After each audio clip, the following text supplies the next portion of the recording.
So here in the template for app component, I've added a heading and a paragraph. With this markup, we get something like this. This font you see here is Times New Roman.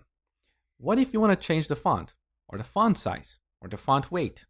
This is what typography is all about. So let me show you how you can work with the typography in Angular Material. First, on Angular Material website, let's go to the guides.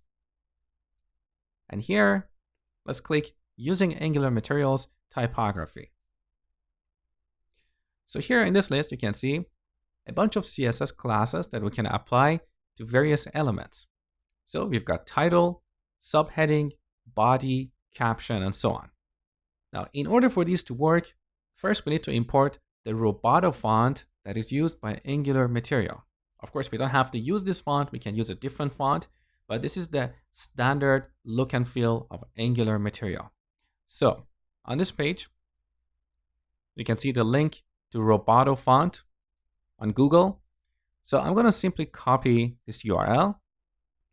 Now let's go to styles.css. On the top, I'm going to import this font.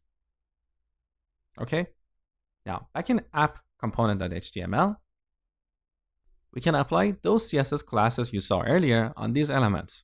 So on the paragraph, I can apply mat-body-1.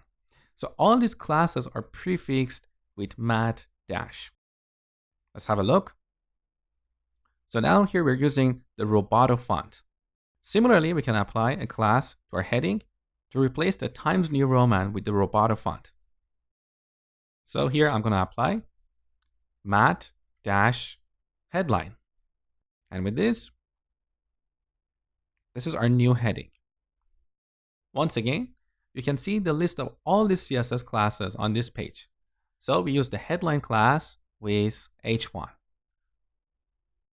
Now, applying all these classes to individual elements is very tedious. So a better way is to apply it at a global level.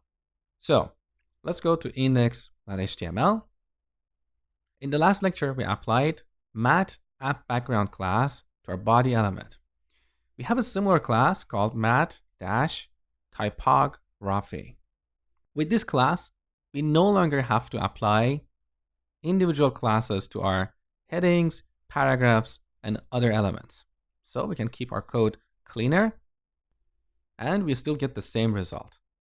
Now, what if you want to customize this font, or the font size, or the font weight? That's the topic for the next lecture.